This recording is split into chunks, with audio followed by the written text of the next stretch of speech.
Okay, I think the streaming has gone live. So welcome to everyone who is following us on the webinar and through YouTube, and also those who are listening to us in the future to the recorded session. And welcome to this debate, Fearless Cities debate on the history of municipalism. My name's Kate Shabed, and I'll be facilitating the debate. I'm on the executive board of Barcelona in Común, and I'll introduce the participants in this session now. We've got with us Owen Hatherley, who is culture editor of Tribune magazine and author of Red Metropolis, which is a fantastic book about socialism and the government of London. Hi, Owen. Nice to have you with us. And we've also got Pamela Radcliffe, who is chair of the Department of History at the University of California, San Diego.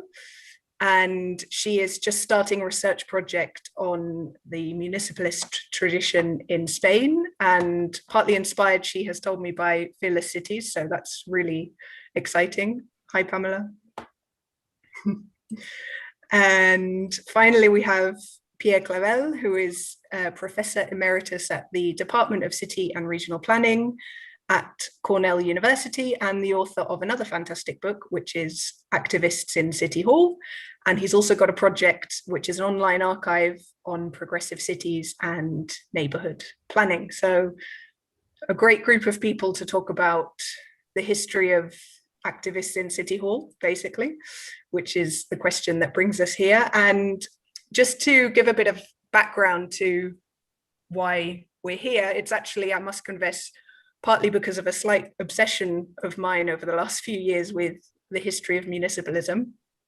I've lived in Barcelona for 13 years, but I was born in London in 1985. And when Barcelona in Común won the elections back in 2015, a number of people said to me, you've got to look at the experience of the Greater London Council in the 1980s as a source of inspiration and lessons for this new government that you're starting in Barcelona. And this was kind of a bombshell to me, because I had never heard of the Greater London Council, and I had always known and been aware that I was born under Thatcher and was a kind of child of Thatcher, but I didn't know that I was also a child of Livingston, who was, the mayor of London at that time, and that while Thatcher was dismantling the welfare state and privatizing housing and snatching milk and the rest of it, that there was this, well, not just in London, in other cities too, but there was this council that was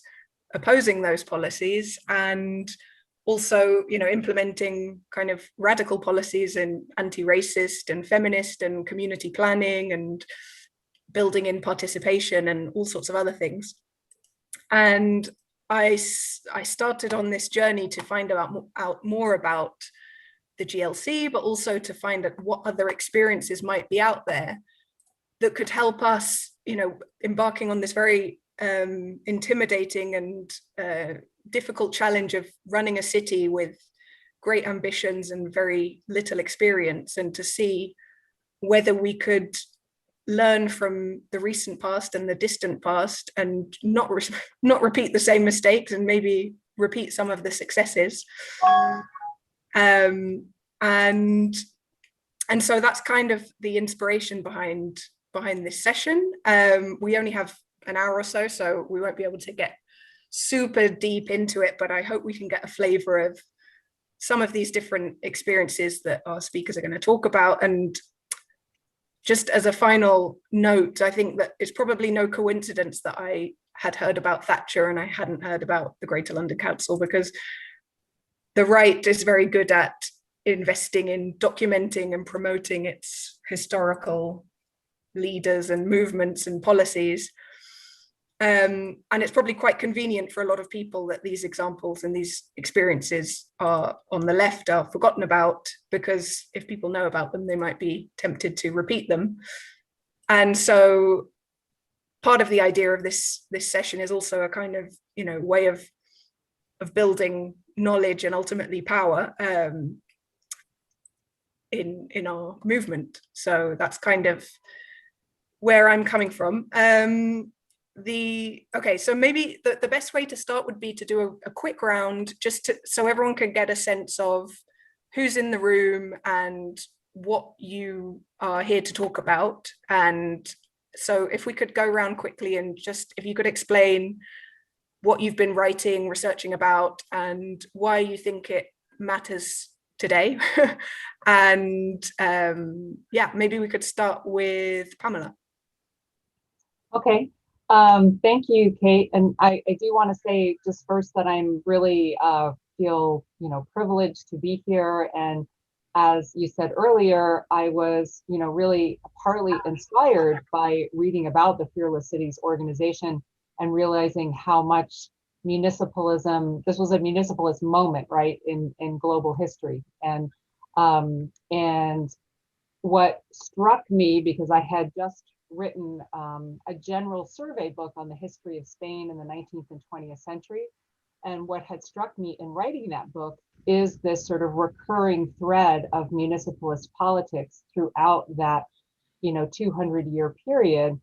And so what Fearless Cities, and of course the emergence of Podemos and all of the sort of, similar parties and movements made me realize is that, this wasn't a new phenomenon coming out of nowhere, and nobody had really connected the dots before, right? Really going back to debates in the 1812 Constitution between different versions of liberals, some of whom were arguing for municipal autonomy, as a site for citizen participation, and the conservative liberals arguing for, municipalities as basically just, kind of administrative organs of the state, right? So that debate already starts, back there.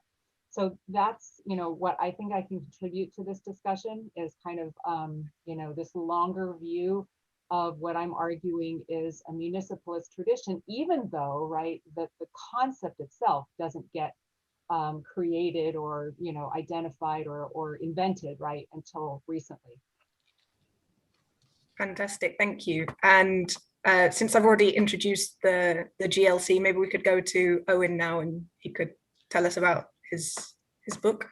Sure. So the book Red Metropolis was sort of, it started out as a New Left Review piece about London for a series they had called Metropolitan Disorders, I think. Then it became something else as an essay and then as a book. And roughly speaking, it was about the various experiences of municipal socialism in London from the very moment of the foundation of the London County Council, its first democratically elected governing body in 1889, to the eventual abolition of the larger Greater London Council in 1986. So in that period of 97 years, you have mostly, the city is run by the left. There are brief moments, sort of, particularly the 20s, the 70s, when the right are in power, but by and large, it's run by the left. And you have these various kind of different kind of moments where the radical left is in control, moments where a more social democratic left is in control.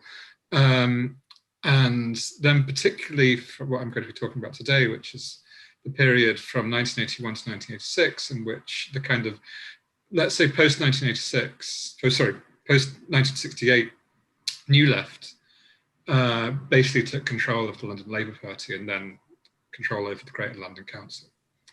The book also has a fair bit on the kind of partial attempt to resurrect that in the form of the London Mayor, which was introduced in 2000 and was initially taken by the head of the Greater London Council from 81 to 85, Ken Livingstone.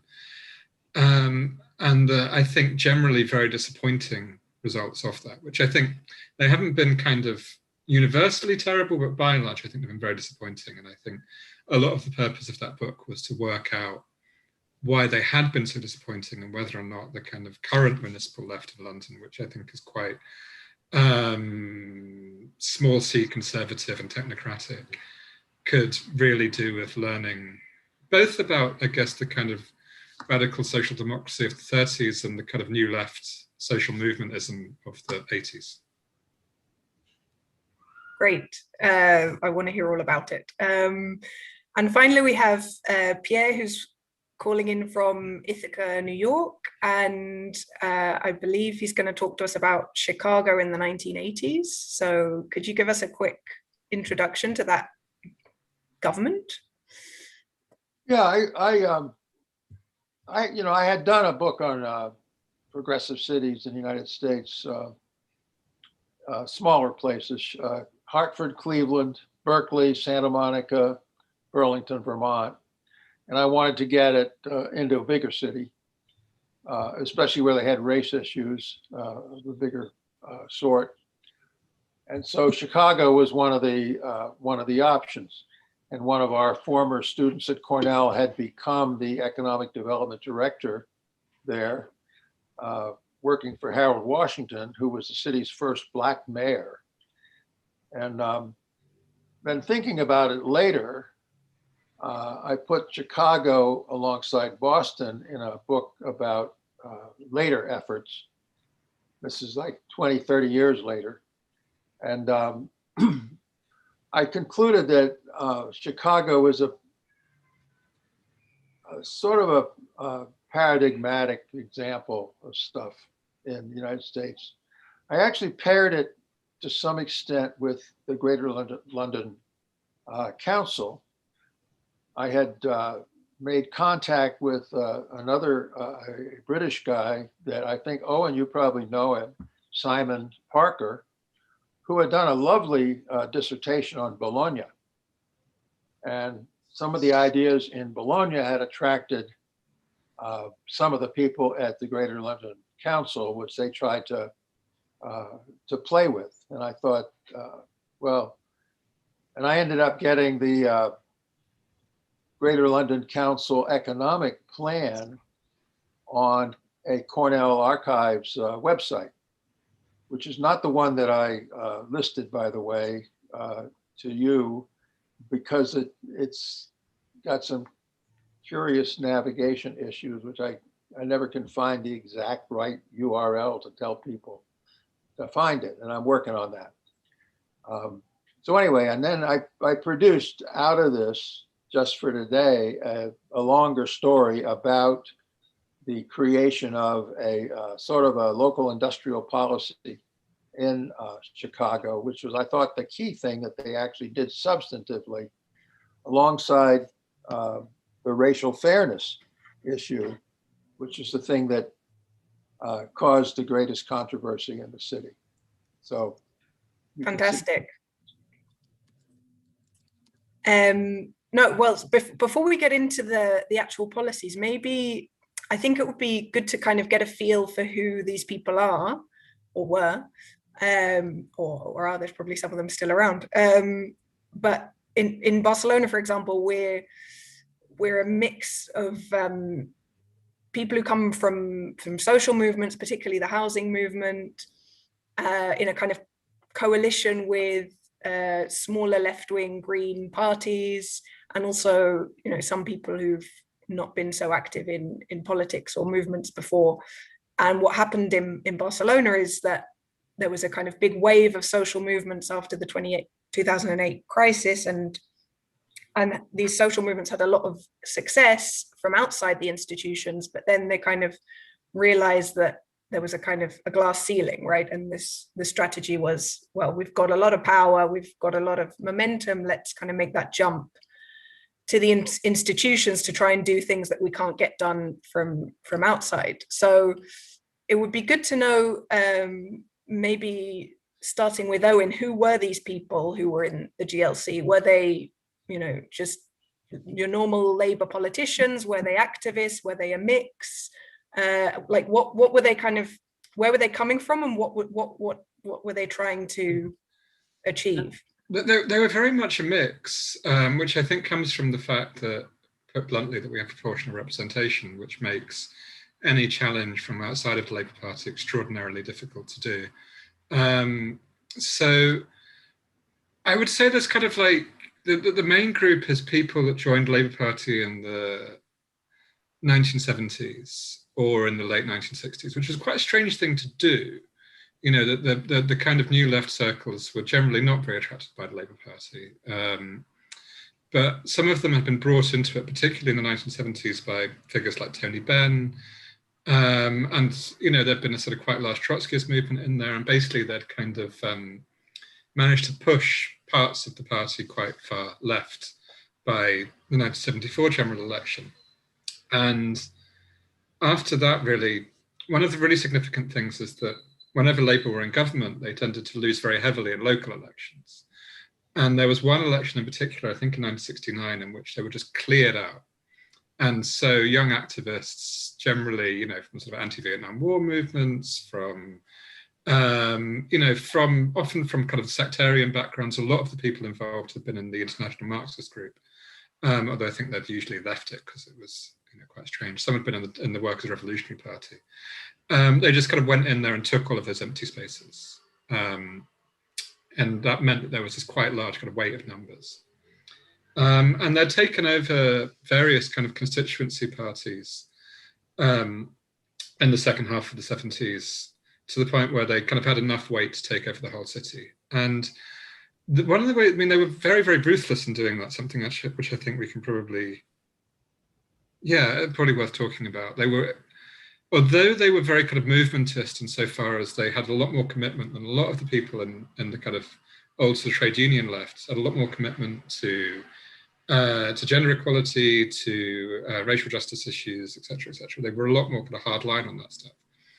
They were also an extremely drilled and ruthless organization using the kind of centralized structure of the Labour Party against its right, basically. I'd say if there was any big difference actually between that era of left ascendancy in Labour and the one of the last five, well, the one of 2015 to 2019, it's the fact that these people were very much out to win power and would stab people in the back if they needed to. The other thing was, I think that, you know, there's a kind of, I think where they came from, which is 1968, but then there's the context that they came into, which I think is slightly different, which I think is a sort of post-1977 kind of anti-fascist movement. So a lot of the kind of, you know, the kind of people that got themselves into power in one point or another were sort of maybe about 10 years older, 20 years older than the people they were trying to kind of bring in, who had come up through a kind of particular political sequence that goes from the protest against the National Front, the kind of neo-fascist party, which was at one point, you know, on the cards to be the third largest party in Britain and then wasn't, largely due to these mobilizations. And the things that came out of that, such as the Rock Against Racism, the Anti-Nazi League, that these were the social movements that were happening at the time. That's what was actually happening. So it was these older people who were sort of trying to tap into that and trying to bring that into government. I think that's the crucial point. Fantastic. And Pierre, your book is called Activists in City Hall, but Washington himself wasn't exactly, he came from the traditional party politics, didn't he? What was going on there? Well, he got drafted to run for mayor by the Black Power group, a guy named Lou Palmer, a radio personality. And that was maybe the largest faction that was behind Harold. And Harold was going to take their numbers, but he kept them at arm's length because he knew he also needed some of the, well, there was another group that was called the Lakefront Liberals in Chicago, were a sort of a familiar type of participant in American politics, probably everywhere. And there was also, I mean, the group that I connected with were the ex-anti-war SDS student left from the 1960s, who 10 years later had gotten older and were going to work. And they worked in community organizations.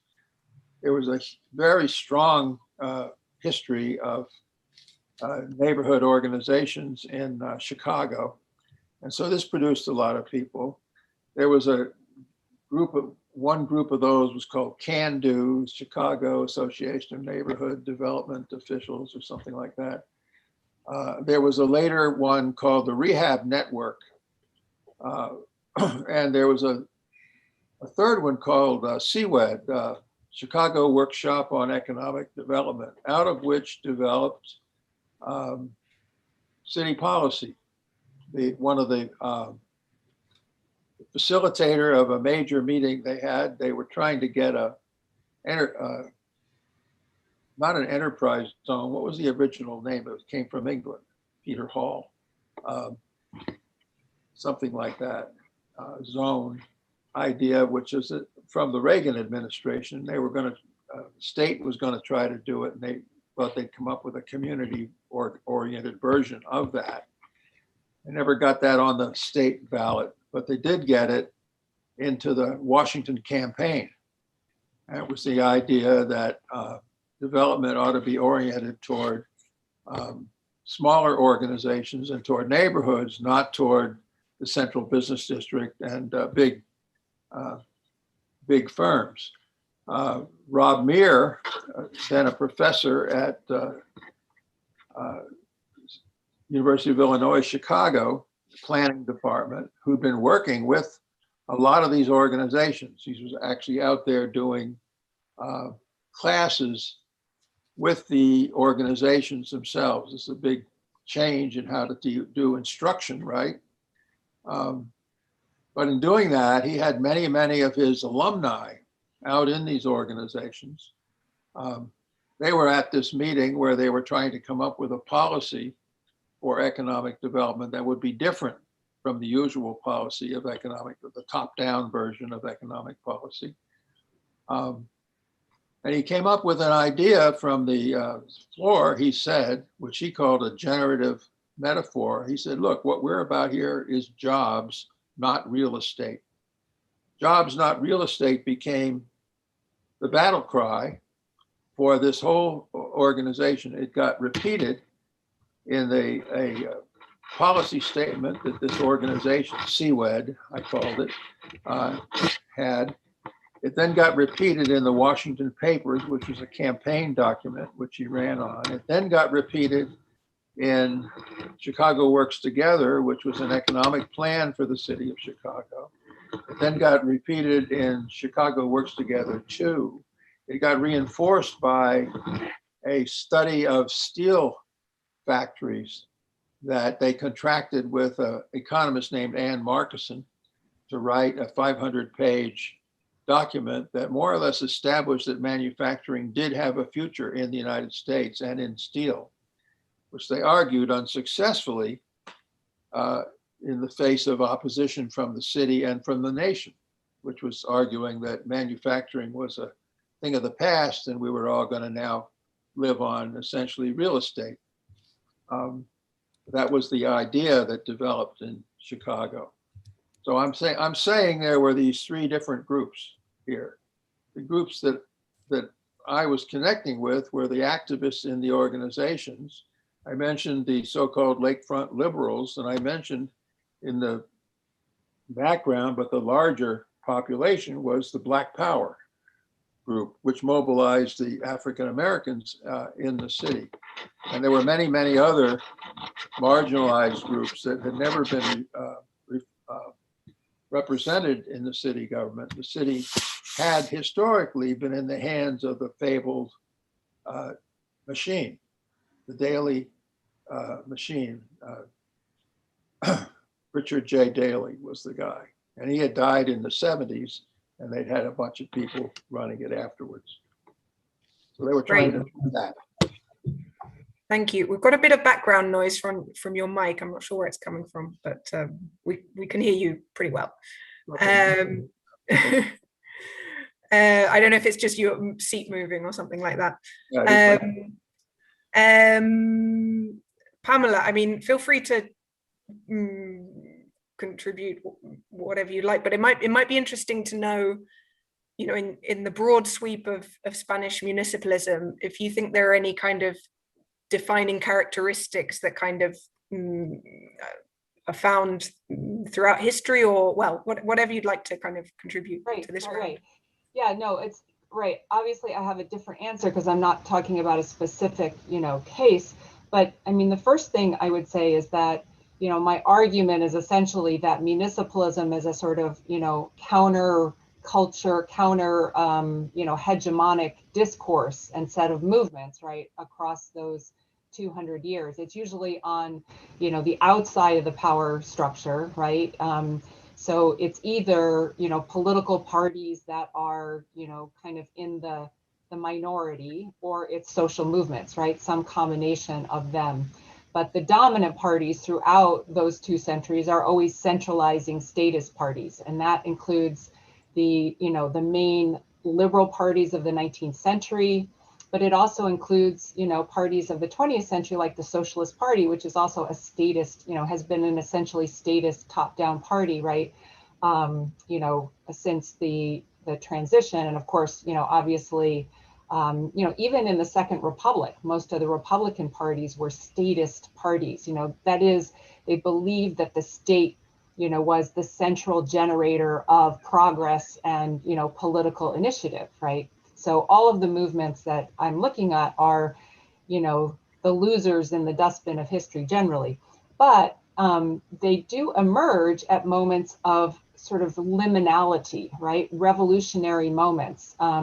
So, during the various kinds of liberal revolutions in the early 19th century, right? You've got, just for an example, right, the liberal revolution from 1854 to 56, right? This is a 2-year period when progressive liberals come in and they, they basically transform the municipality, the municipal government, into something that is more autonomous and has more kind of local participation, right? And they are able to kind of create that for this short period of time.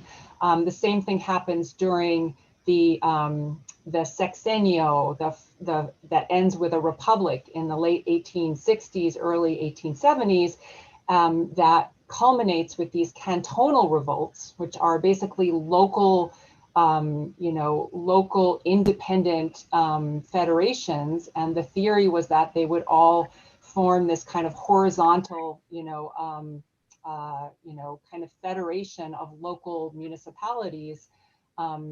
And again, that was this moment, and then it gets crushed again. And then another moment, for example, is during the Civil War in the 1930s, where anarchist communities, and anarchism had a municipalist streak to it as well, were able to form, essentially kind of municipalist structures. One of the cities I studied was Gijón, which is in Asturias.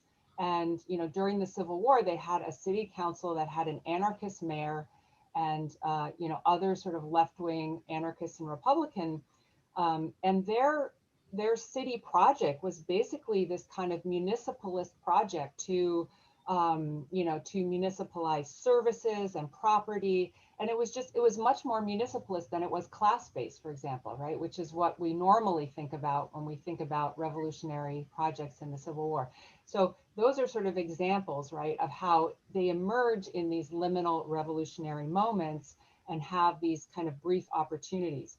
But just then to kind of talk about the different types of movements, right? In the early 19th century, we had left-wing liberals for whom municipal autonomy was one of their key demands, in contrast to the conservative liberals.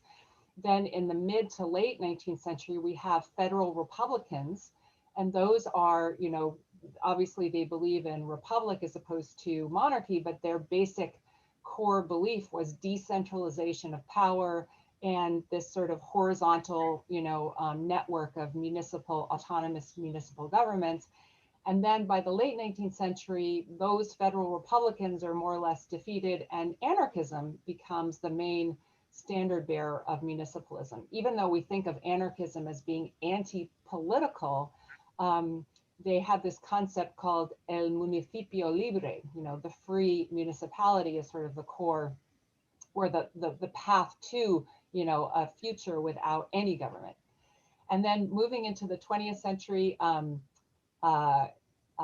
just to sort of finish up, the neighborhood association movements in the 1960s and 70s, they also had a sort of municipalist set of demands, right? That they should be able to, participate in local government, that there should be a sort of active citizen element and not just representative governments and municipalities. So those were social movements, right, that were, trying to demand entrance. So you can see there's a combination, right, of political parties that are minority, have a minority status, and social movements that are trying to advocate, and I would say in the current moment, right, you also have that combination, as you described, Kate, in Barcelona, that combination of new political movements, but also, social movements that are pushing from the outside. Fantastic. That actually leads me to another question, which is, I get the sense, as you've described, that the municipalist tradition in Spain has a quite strong ideological component. And what I'm wondering is whether the experiences in the US and the UK in the 80s had a kind of an ideological commitment to local self-government, or whether it was more like a strategic kind of, well, we've lost the national government, this is where we're forced to, this is the only place where we can really do anything, and whether it was more just a kind of out of necessity that they were working at local level, or maybe one bred the other. I don't know. What do you have any inputs on that, either of you, about the kind of ideological nature? It sounds kind of pat, but it was very much both, I think, in the case of the GLC. There was an element, and this is probably one of the things that really kind of did for them in the end, there was an element that they were kind of acting as if they were a sort of shadow government. And that was very deliberate, and that was partly sort of necessitated by the fact that it almost sort of was, at that point, the county hall, the kind of, the sort of London Parliament, so to speak, was directly opposite the Houses of Parliament. And so it, invited this enormous kind of possibility for political theatre, which they very much embraced by kind of having the unemployment figures at the top of County Hall displayed for Parliament to see at all times. But also, Labour had obviously lost the 1979 election, but probably the GLC really came into its own and became very popular only after the 1983 election, where Labour didn't just lose, they were humiliated. They got a kicking. So there was a sense of some trying things out that you would like to do in national government, using the fact that you did have this machinery to do it with. And that's the thing that actually they picked up from how Labour governed County Hall in the 1930s. Again, after a very, very heavy defeat in 1931. It was used at that point, I suppose, as a test bed of doing a sort of like sensible socialism. We're going to show that we can run the city smoothly, that if we do all of these things, we bring in these reforms, the world won't collapse, it won't be revolutionary. Whereas I think the kind of 1980s GLC were very much doing something the same. They were kind of trying to demonstrate something to people, but they were doing it in a much more kind of, there's much more of an element of brinksmanship and of deliberate confrontation with the government. But just to finish that point, the 80s GLC were deeply committed to a kind of relative level of localism. Certainly I wouldn't say they were anarchists, or there are people on the fringe of it who were kind of anarchist adjacent, let's say. But they were quite critical, and in some cases I think too critical, of the kind of legacy of the Labourist welfare state and the legacy of the kind of things that Labour were doing in London from the 30s on, and favoured much more doing things on a very kind of very, very small scale local level of cooperatives and small activist groups and so forth, rather than kind of large local authorities, building 100,000 houses or whatever. Would you like to speak to that, Pierre, or would you like to get straight into the politics of Chicago? Up to you. Well, the only thing I thought about was a nearby city named Binghamton, near me in Ithaca. There's a woman named Mary Clark who ran a local organization in Binghamton, always trying to do anti-poverty work and stuff like that. And she then became part of a new effort to take control of City Hall back about 2005, something like that, long time later. I went down and talked to her and I said, what made you do this? What made you get involved in city government? It's a real pain. And she said, it was just an awful pain to try to get anything done with this stupid Republican mayors that we'd had, one after another, you know, very small scale government, very dull, and always saying no to doing anything. So I said, what the hell? Let's just try to take it over. And they did. And so for 8 years, they had a pretty good mayor, a couple of good people in the city planning department. And they did what they could. And then they were done. But I don't have too much. I don't think that most of the progressive cities in the United States were doing it with national issues in mind. I think they were locally motivated mostly. Got it. Parallels from the outside, but they weren't articulating this very much. Yeah, well, like Owen says, if you've got your city hall right opposite the parliament, it kind of it lends to some confrontation. There, yeah. So I guess like what would be good to know is, you know, what can we learn? What can we learn from these experiences? And starting maybe with the successes, you know, what were the kind of things that these governments or movements managed to achieve in their time in power, however brief or fleeting. Who would like to start us off? Okay, I'm happy to, I suppose. So in terms of what they managed to achieve, I guess, and this isn't supposed to be totally a criticism, much of what they managed to achieve was a matter of theatrics and propaganda. And that's a positive thing, because it was a thing that meant that they tapped into the movements that are happening in the late 70s, which is exactly what they wanted to do. You know, they came to power very much on the heels of the Brixton riots of 1981, and very much, you know, in a context where, you know, sort of racialized policing and so forth, you know, were a very, very big issue in London. And they were very committed to what Paul Gilroy calls slightly sneeringly municipal anti-racism, and to bringing the energies of Rock Against Racism and so forth, and the kind of, you know, the punk scene and the two-tone scene and the reggae scene and the hip hop scene into, you know, into the kind of local socialist movement. And they did that with some success. And they did that largely through the festivals that they had at County Hall, through the festivals they had in parks, and, you know, which again kind of very much drew on the festivals that Rock Against Racism had. And it became a kind of demonstration of a particular kind of culture. Again, to quote Paul Gilroy, this kind of idea of convivial culture, which is very much a thing that kind of survived in London. I think it's its most kind of genuine legacy is the kind of quite sort of relaxed anti-racism and anti-fascism of lots of London. That's the thing that the GLC kind of built in at the kind of governmental level. And it was also a thing that had enormous influence in the hiring policies. If you just go into the statistics on, you know, who was and who wasn't working for local government, you know, it went from an overwhelmingly white preserve to not, to very much the, you know, to very much reflecting the actual demographics of London within about 5 years, which is a quite major achievement. So you know, they did this by being very, very public, you know, by you know, having large poster campaigns, by having these festivals, by having records. They released a record by a reggae singer called Ranking Ann, called Kill the Police Bill, about a particular police bill.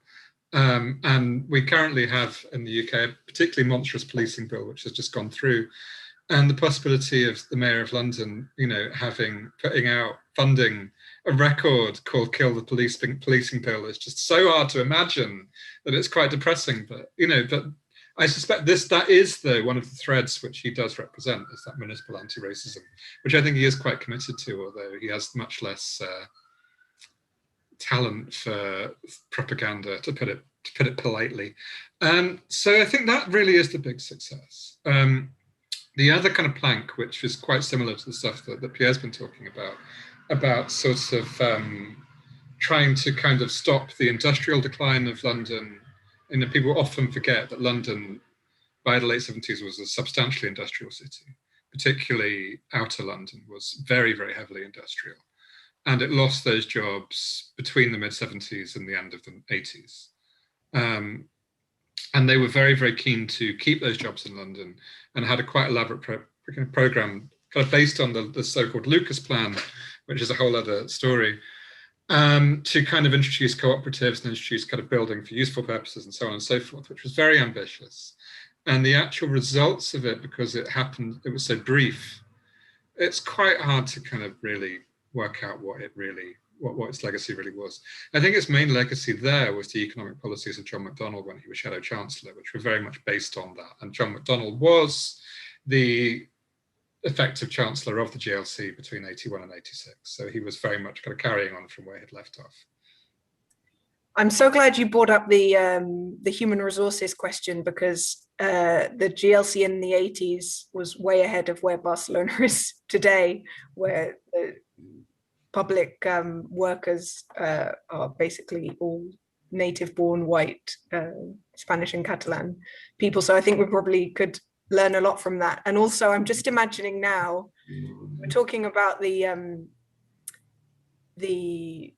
kind of propaganda cultural battle, and I completely agree that it's important to win those kind of values-based political battles, and it's something that is also a big challenge for us at the moment. And I'm imagining you were talking about a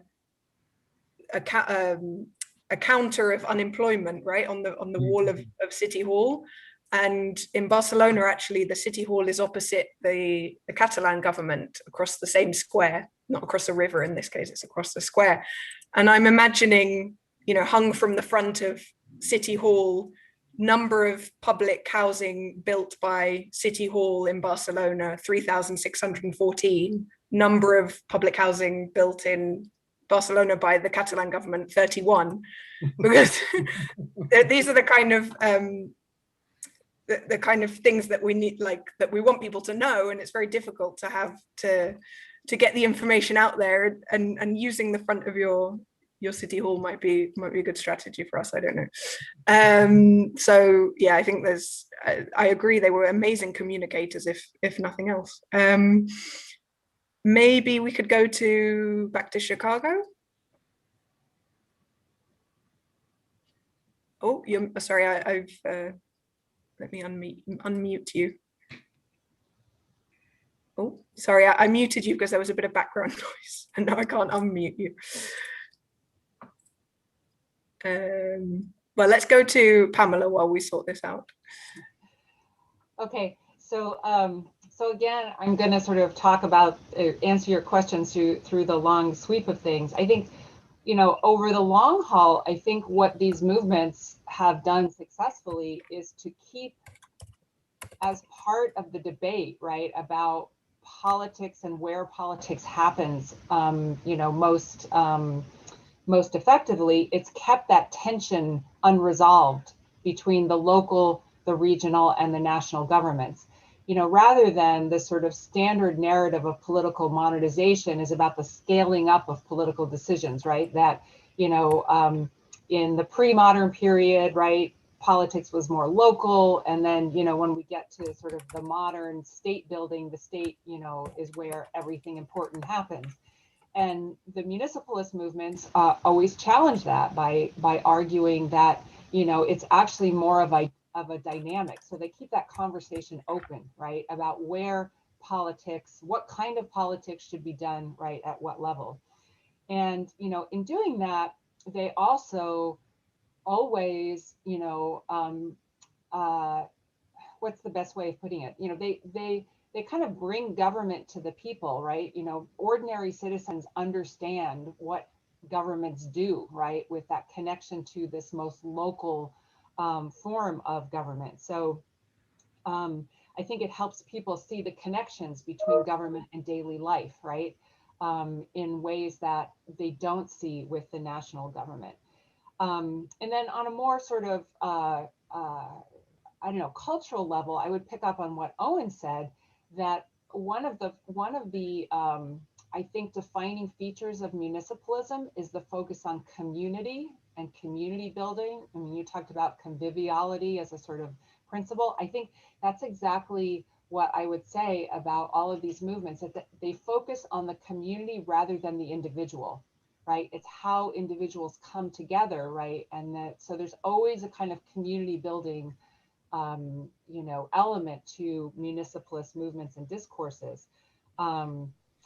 And then finally, on sort of more practical levels, I think, again, these municipalist movements have been successful, even if briefly, in disrupting local oligarchies, right? Because, you know, local power doesn't mean, you know, democratic power necessarily, right? There's a lot of oligarchical power at the local level. So that's often, you know, disrupted with these participatory movements. And then, of course, finally, they could also achieve material changes, right? Not as extensive as the case studies, you know, that Owen and Pierre are talking about, because, you know, again, they're focused on, you know, specific cases where these governments are in power for a length of time. But, you know, the neighborhood associations in Spain of the 1960s and 70s achieved, you know, they pressured the local governments to build sewers and schools, and all of the polideportivo, you know, centers that exist today are, most of them are as a result of, you know, pressure from neighborhood associations to do that. And in the 19th century, it was more about the cities and the municipalities' control over city land, and, you know, the structure of who gets taxed, and right, all of the sort of things that cities controlled, you know, the municipalist movements would have an impact, you know, on those kinds of things. And that's, of course, why municipalism really seemed relevant, right? And continues to seem relevant to people's lives, because they, you know, even today, so much of our daily lives is shaped by, you know, what the city decides, or what is decided at the municipal level. So it remains really relevant, you know, and the municipalist movements help continually remind us of that it's not just a, you know, a kind of, you know, lesser and less important level of government, even though, you know, it feels, you know, and I think I would say, you know, just sort of bringing in the US experience today, I think a lot of progressive activists are finally realizing that in the US, you know, a lot more are sort of starting in local government now, you know, getting elected to city councils and starting from that level. Fantastic. Well, obviously, I think land and housing are a huge theme in a lot of these experiences. And Pierre was telling us that the slogan in Chicago was "jobs, not real estate," right? Because there was, well, not just housing, but real estate speculation running rampant in the city center, I believe. And maybe you could tell us more about the jobs part of that, and what they were doing to try and save jobs and create jobs. They had different ways that they were trying to do that. One was that I told you that this commissioner, Robert Muir, had already made ties with a whole bunch of these organizations because he'd been teaching them. He'd had them in classes. He'd been doing classes in their backyards, doing things for them, and vice versa. When he became Commissioner of Economic Development, he found a way to redirect the federal block grant money, community development block grants, which were substantial in the early 80s. And he redirected a bunch of them to a half a dozen of these agencies that seem to be particularly capable of interacting with businesses, particularly with manufacturing businesses, and being helpful to these ones, and helping them to agitate City Hall for infrastructure improvements and things, roads and bridges and stuff like that, that they needed to be able to run their factories. He called this a local initiative, local industrial retention initiative, LIRI, L-I-R-I. So these LIRI organizations were leading the way for Chicago as far as working with the small and medium-sized factories that they were attempting to keep from leaving town. They were trying to save those jobs, and that was because other people realized they needed people with some money to be able to pay for the housing. So they were thinking sort of globally about stuff like this. Another thing that they did was they created something called the Planned Manufacturing District. This was a woman I mentioned earlier, Donna Ducharme, who got the idea by going to MIT and working with a professor named Ben Harrison, cooked up the idea of a new type of zoning where you would you would restrict an area or a building from not being allowed to be turned into residential uses. In other words, you could protect the manufacturing use instead of the other way around. And this finally got adopted by Harold Washington the week before he died in office. He died suddenly of a heart attack after 4.5 years in office.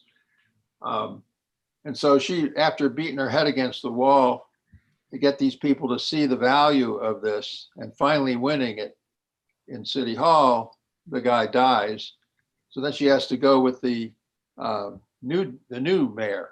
There was an interim mayor named Sawyer who was in there for 18 months. And she finally wins it with Sawyer, and Sawyer starts the first planned manufacturing district in 1988, the year after Washington died. Then he gets defeated in the election that was for the permanent mayor's office to be the real mayor, and he was defeated by the son of the old machine mayor, whose name is Richard M. Daley. And Daley ran on the idea that things like planned manufacturing districts were the worst idea he'd ever heard of, that we've got to stick with the basic work down in the main business district and stuff like that, wiping out all the interests of all this coalition, which still existed. They were still out there. There were many different parts of the coalition, including especially foundations. The MacArthur Foundation supported a very large effort to support these community organizations. Right after. Can I just ask you, what these planned manufacturing districts? What exactly were they? How did they work? Well, there were areas near. They were near the loop, near the business district of Chicago, and there were very desirable locations for housing and for upscale retail and stuff like that. So. And then there were owners of the businesses who were getting older. And so there was a natural turnover that was going to happen. Did the family sons and daughters want to keep the business going? Did they want to move it out to the suburbs or what? How do we keep them in the city? Well, there's a developer here who wants to just buy the thing or take it somehow and turn it into, take out the machines and turn it into luxury apartments, condos. And that was the growth industry in Chicago. Donna Ducharme, who was somewhat of a social work background and who was working in actually a notorious, I forget the name of it, housing project nearby one of these areas, had all these young guys that she wanted to get hired. what are you going to do for employment? Well, I'd like to go work in a factory, but he's thinking he's going to close down, you know.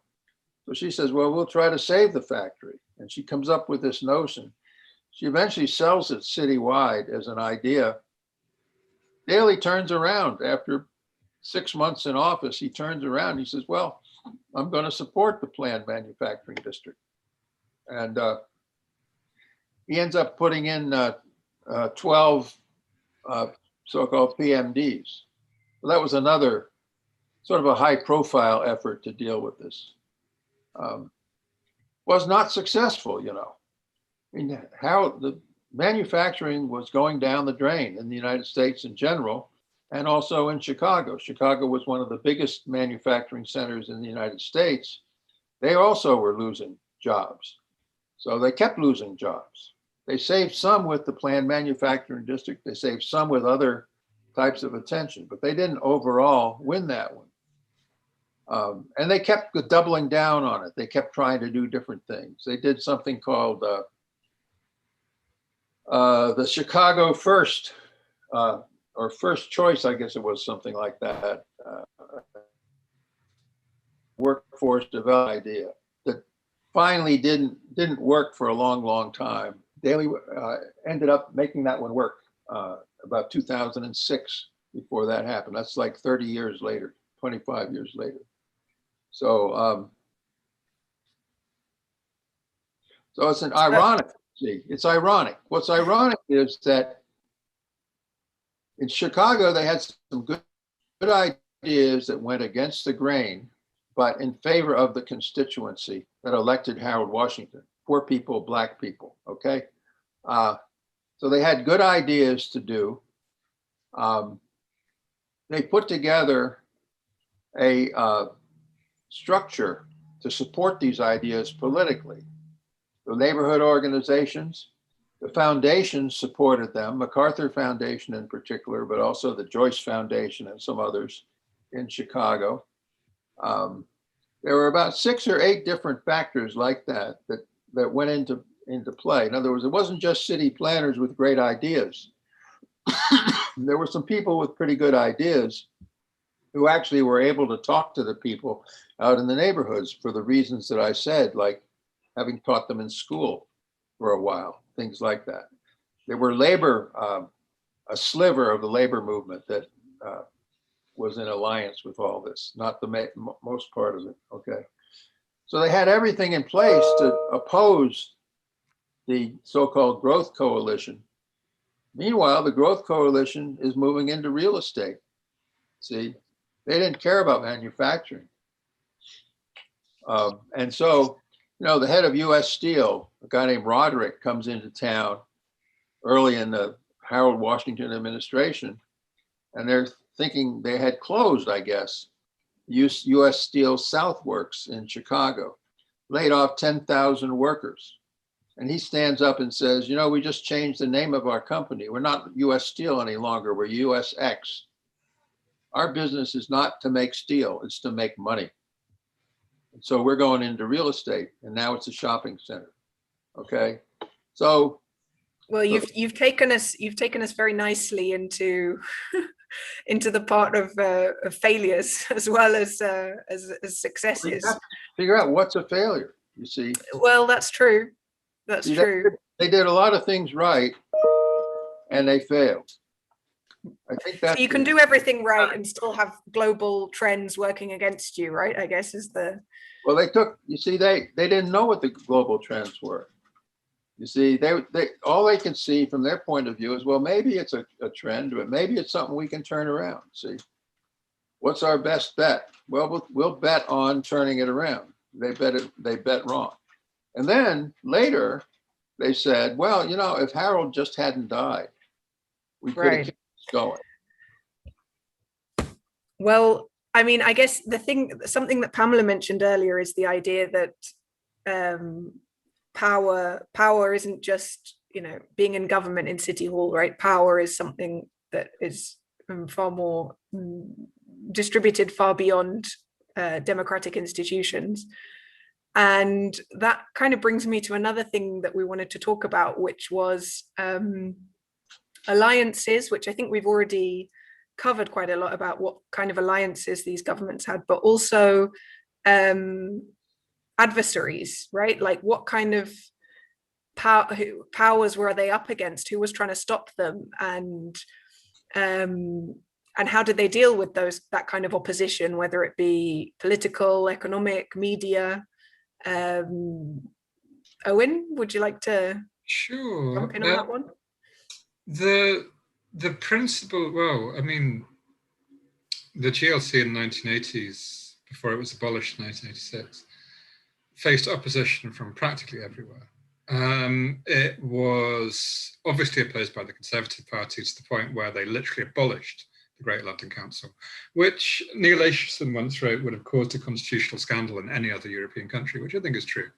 London, for them, for 14 years, became the only capital city of anything like its size in the world to have no government. It was run essentially as 33 different small towns for 14 years, which was a disaster. And it's astonishing they got away with it. And I think it shows that in many ways that's the kind of problem that they specifically had to deal with, is trying to do a kind of municipalist experiment in an extremely centralized state, as Britain is, and particularly as England is, given the other three component parts of the UK have kind of got away a little bit lately. They had extremely acute opposition from the British press, particularly the tabloids. So particularly the Sun, News of the World, but also the kind of in-between things like the Daily Mail. They had a furious campaign, and the thing that they specifically focused on, which is interesting, is the exact thing for which they're now best remembered, which are the anti-racism campaigns and the gay rights campaigns and the feminist campaigns. Those three things actually fed into the actually otherwise quite neoliberal Labour Party that came back into national power nationally in 1997. They actually took that up from the GLC and then they brought it into power nationally. Again, this is why it's their major legacy. They didn't criticize the socialist economics. They just ignored it by and large. It was just like, the taxpayer is giving money to lesbian theatre groups. The taxpayer is giving money to this was the birthplace of the myth that children weren't being allowed to sing Bar Bar Black Sheep in schools. Completely untrue, obviously. All of these sorts of things, that there was, the homophobic aspect of the campaign in particular was gigantic. The career of Peter Thatcher actually begins here with him being shafted by both the Tories and Labour and the press when he stood as a Labour candidate in 1982 for what had been a safe in a London seat, which he lost. They were also opposed very much from within the Labour Party itself, to a degree which is unsurprising to anyone that's watched Labour Party politics in the last few years. Labour right are brutal and they fought it very, very hard. And particularly they showed very little solidarity with the attacks that were being made on this kind of, on these sort of very sort of bigoted lines. In some cases, they would actually publicly sympathise with those criticisms. They did oppose the abolition of the Greater London Council, but they didn't actually put its reconstitution back in the Labour manifesto until 1997. I think largely because they imagined that something like that would be taken over by the hard left again. So their way of dealing with that, what I think was by and large the sort of stuff I've already been talking about, of the festivals, the advertising campaigns, the records, exhibitions, kind of fun fairs even. These sorts of things were where they knew that they had this enormous budget. They owned County Hall. They would have many, many festivals in County Hall itself. They owned County Hall. They owned London's parks. They owned the South Bank of the Thames. Several of the art galleries around there and so forth. And so they could use that, and that's what they did. And again, they did it with some success. The actual, before the GLC was abolished, opinion polls showed that they would have won any actual election in a landslide. So it worked up to a point, but it alienated nearly as many people as it excited. particularly in certain suburban areas of London.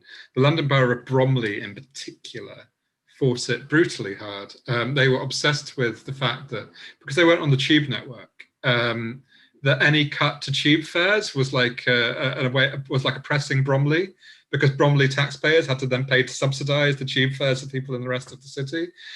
So they actually took the tube fare reductions to court and won. Because obviously the courts were also deeply, deeply unsympathetic. So they had opposition from literally everywhere, and they would probably have overcome most of it if they hadn't been abolished, but they were abolished. But it seems like they had quite, they took on all of these battles quite head on, and quite like, it doesn't seem like they were kind of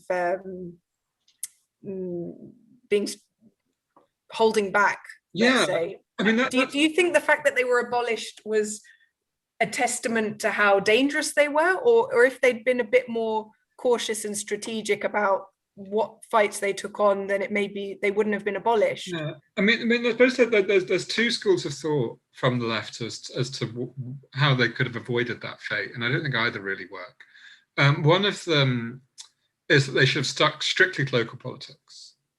That actually the thing that was pissing off the government was their very public sympathy with the ANC.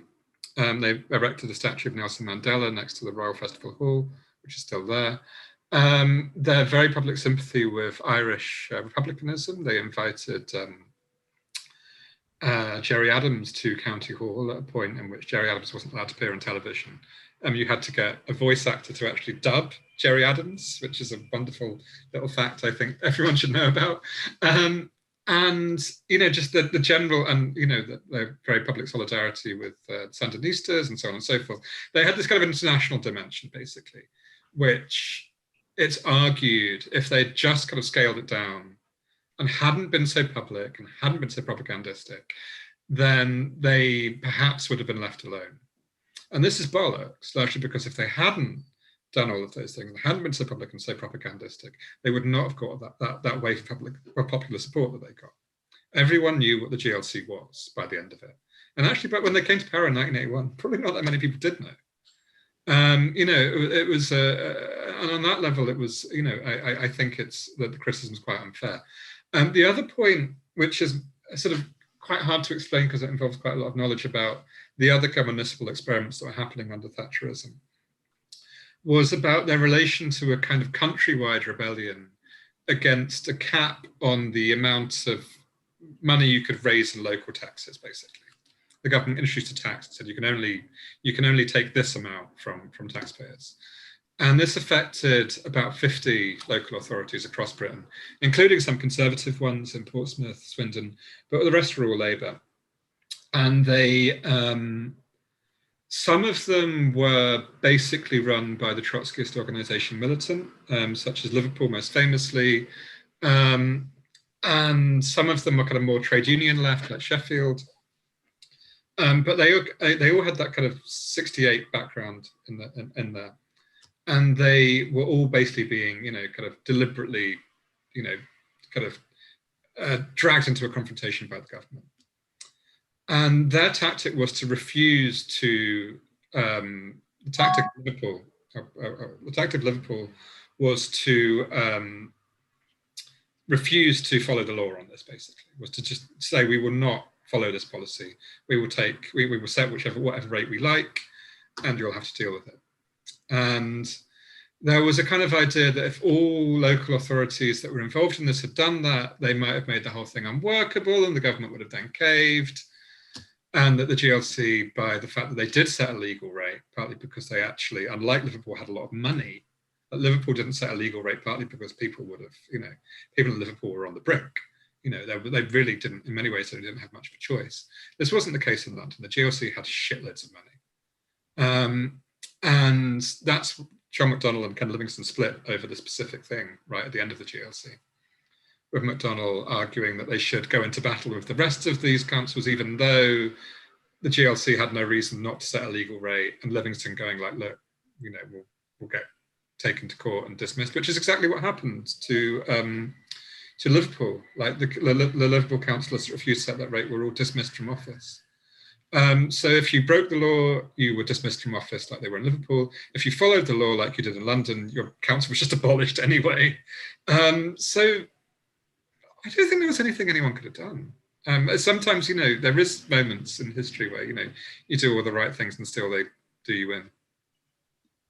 I guess at least they went all in for the time they were. And I really think that's the thing that if I wanted anyone in London now to learn from it, it's just like, let people know who the fuck you are. It's just really, and what you're doing, tell them, which they're really bad at, which baffles me. One way to look at it, a lot to think about. Go ahead, Pierre. I was going to say one way to look at it is it's just not all about surviving forever. None of these regimes go on forever.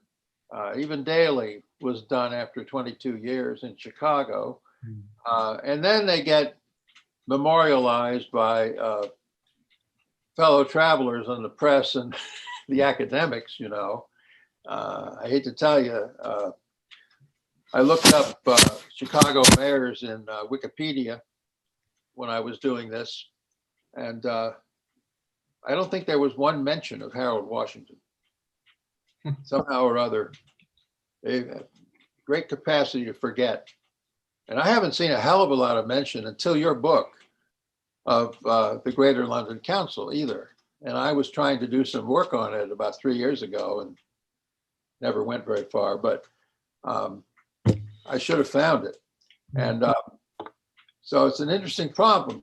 See, if you think that your role is to be some kind of beacon for history 20 years down the road or 100 years down the road, I think the GLC did it. I think Harold Washington did it. But the irony is that they didn't do it politically. They did not survive.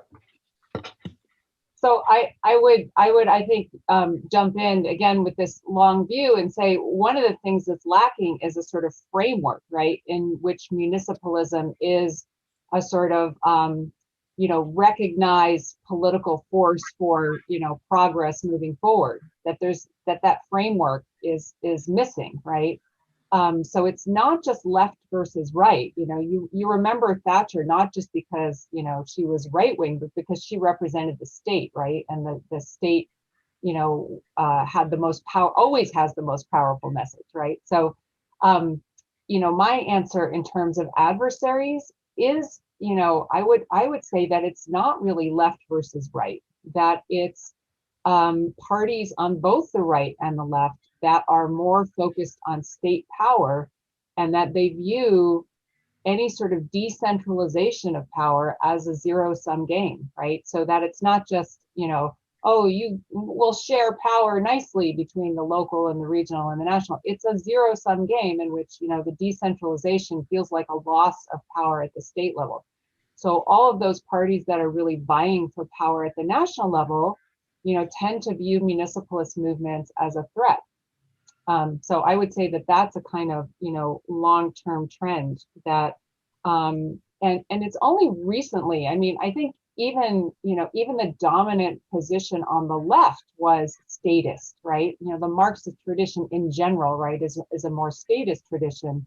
The goal is to, conquer the state, even though you have all of these great examples of municipal socialism.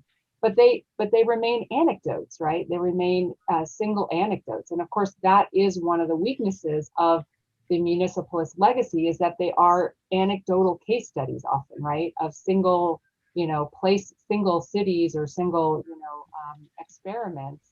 And they don't rise to the level of, historically relevant to the big picture, right? Because they're just one case and one city.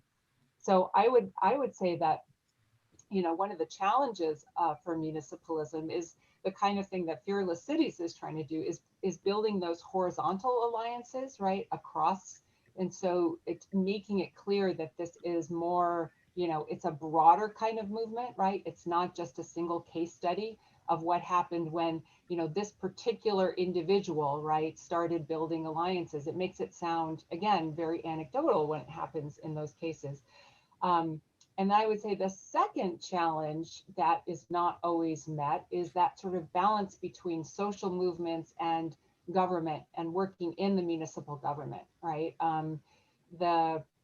Somebody talked about that yesterday in terms of the future. This was the panel on the future of municipalism in Spain, that there's always that kind of tension between social movements, which of course are ambitious, they want to get everything done, and then people get into the government, as has happened with En Común, right, in Barcelona, and like, wait a minute, you know, the constraints of now working in a bureaucracy are very different from what, you know, we can do things in a much more constrained way than what we thought we could do as social movement activists. And keeping that dialogue and that, you know, that pressure going is something that doesn't always happen. My example would be from the neighborhood association movements of the 1960s and 70s, right? They were pressuring for all of these improvements in urban infrastructure. And once the new democratic governments were established, a lot of those social activists from the neighborhood associations became municipal employees, right? They joined the, you know, the planning department, and they joined the infrastructure department, right? But, you know, something is lost, that, you know, the social movement said, okay, well, we don't have to do anything anymore because, you know, our people are now in the government doing things, you know, but you of course continue to need those social movements, right, to pressure and keep pushing, because the very structure of government, even at the municipal level, is going to continue to kind of constrain, right, what can actually be done. Anyone who is in the webinar can ask questions either in the chat or through the Q&A tool. We've had one which is asking about where people can find out more about Chicago. And I wanted to take advantage of that to say that we've opened a platform on the Fearless Cities website, which is called network.fearlesscities.com. I think you can get to it from the main website, which is on the Decidim participation platform. Well, it's using the Decidim tool. Anyway, the point is that if you go in there and you go to this session or the forum for this session, I've posted a list of both of Pierre and Owen's books, and also some other resources about the things that we've been talking about today. So you can go into that and check it out. And also anyone who wants to add, thank you, it's in the chat as well, Tony's given us the link. Anyone who wants to also suggest other reading materials or documentaries or have a debate about these things, that's the place to go so that we can continue these conversations. I actually feel like the lesson of govern as if you were the GLC in 1986 as a kind of conclusion to this is kind of a good one. And also, but do that, but then also leave a record of what you've done, because that's like Pierre was saying, and there's so little information. There's also another thing I've put on the post, which is the GLC story, which is an oral history project that was done a few years ago with interviews of people who were working at the GLC. Because so often in these cases, you find that either the people who were involved themselves have written a book or left some sort of record, or no one else has, right? Which isn't the case with Thatcher or Reagan. A lot of people have dedicated a lot of time and resources to keeping that history alive. So that's kind of something I think that we've also got to think about what we're doing now. Maybe be a bit bolder, and also keep a record of what we're doing, which is, to be fair, a lot easier these days. Do you guys want to ask each other any final questions or make any final? Oh, hang on a second. Yes, the Cornell Library Archive. That's also on the. Someone's mentioned that in the chat. That's also on the post that I've done, which is an archive of progressive city policies. Any final thoughts? Well, I have to send you more stuff. Send me more stuff. Yeah. I mean, I think there's one thing I kind of would want to kind of hold on to about the GLC that I think is is that they were very much a response to a particular thing at a particular time. And a lot of their ideas, particularly on kind of popular planning and so forth, kind of could very easily lose their meaning when kind of put into a later period. And you can see that very much when Ken Livingstone came back to power later. The London that they were running in the first half of the 80s was a city in profound economic decline, where people were leaving in large numbers. The one that he took over again in 2000 was nearing a historic peak, had an enormous property boom, and the policy toolkit, for want of a less wonkish word, that they developed in the 80s was no use for that. In many ways, actually, the 1930s policies would have been much more useful for doing something about it. And I think there's always a sense of like, so therefore it's more of a kind of ethos and a kind of way of doing things, kind of being, of being very public and being very egalitarian. And that was kind of exciting about that, and that you can still kind of tap into. The specifics of it on housing and planning in particular, I think are kind of less valuable. And I think that's often the thing. It's like, and sort of, as well as being an anecdote, which I think is definitely the kind of the drawback of this stuff, there's also a sense of them being a tale, right? And it is an exciting tale. I recently saw some sort of artist-student project down the road at Goldsmiths College, who were like, doing a kind of project on like, what if the GLC wasn't abolished? And they had this whole art project about what it would have looked like, and we would all gone off into space, and it was very, very charming. And I think those kinds of myths, they have a certain use. I think they're not entirely a bad thing.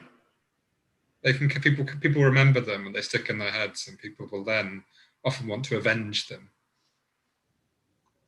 So I guess I would, just finish with maybe I'm sort of realizing the importance of the ideology of municipalism itself as a way of,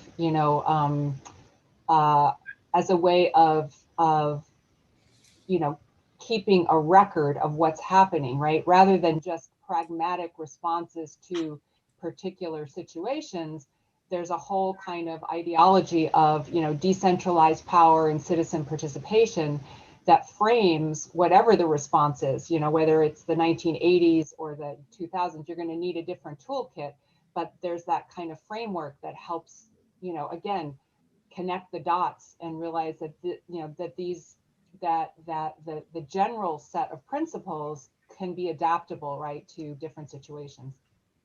I say recruit some librarians. This is a very interesting profession, and we normally just don't contact with them the way we might. So I'm a retired professor now, so I have much more to do with the library than I do with my department. And the librarians are fantastic. They're very professional. They're not like my professor friends. It's an amazing thing. This is a resource that we don't use. So they're probably one of the best libraries I ever saw was a municipal library in Savannah, Georgia. Why? Well, there was a city manager there who somehow believed that it was one of his functions to create this great record of the city. Well, they had a big history anyway, and he had a lovely library. This sort of thing has to get into our consciousness, I think. I love that as a way to finish. I'm going to put that as our homework for the global municipalist movement, is create a global municipalist library of all the historical experiences of municipalism, so that we can accumulate all the knowledge there and be able to refer back to it. So I'll just be hunting for the librarians to do that. Thank you so much for joining us for this conversation. We've only just I feel like we've only just scraped the surface of the subject, but I'm sure we'll be able to talk again in the future in other contexts and other settings about this. And I'm sure the people who are watching have been inspired to look further into London and Spain and Chicago, and maybe discover other experiences too. So thank you so much. It's been wonderful, and we'll leave it here. Thank you, everybody. Nice to meet you all. Thank you. Igualmente.